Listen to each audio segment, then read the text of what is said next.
From high-altitude balloons to telescopes to animal monitoring, the coast-to-coast solar eclipse is giving citizen scientists a chance to get in on the act, to find out not just what happens to the sun, but also to weather and to animals when the moon totally blocks out the sun.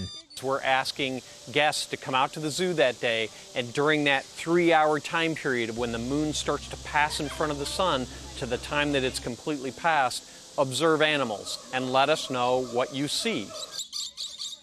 The city of Nashville will be in the path of totality on August 21st.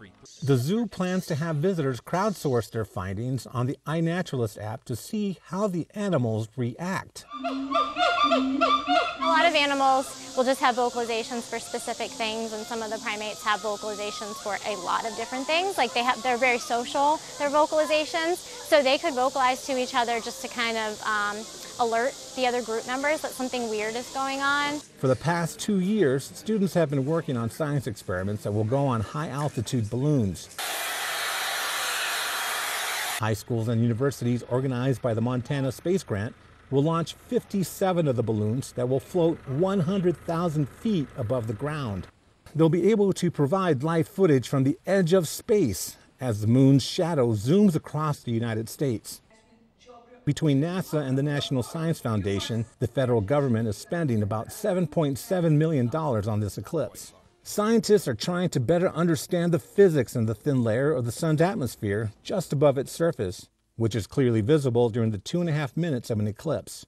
The National Solar Observatory has distributed 68 of these telescopes to backyard astronomers, students, and citizen scientists across the country. Each of those sites will observe a total solar eclipse, and as it's moving on, the next site will observe it, and then the next site will observe it, and then the next site.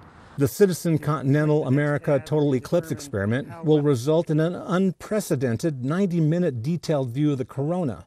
Backyard astronomers like Mike Conley in Salem, Oregon, a stockbroker by day, can hardly wait. We're going to see some things we've never seen before, and hopefully they're going to say, oh, we didn't expect that. It means this. And then I'll say a big ha-ha will come, and a new discovery will come, and everybody will say, hey, we were part of that. We did the imaging. There's only one thing that stands in Conley and other citizen scientists' way. Clouds. The one X factor that you have no ability to predict or control, that could be the biggest factor. That possibility isn't stopping budding and experienced scientists from gearing up.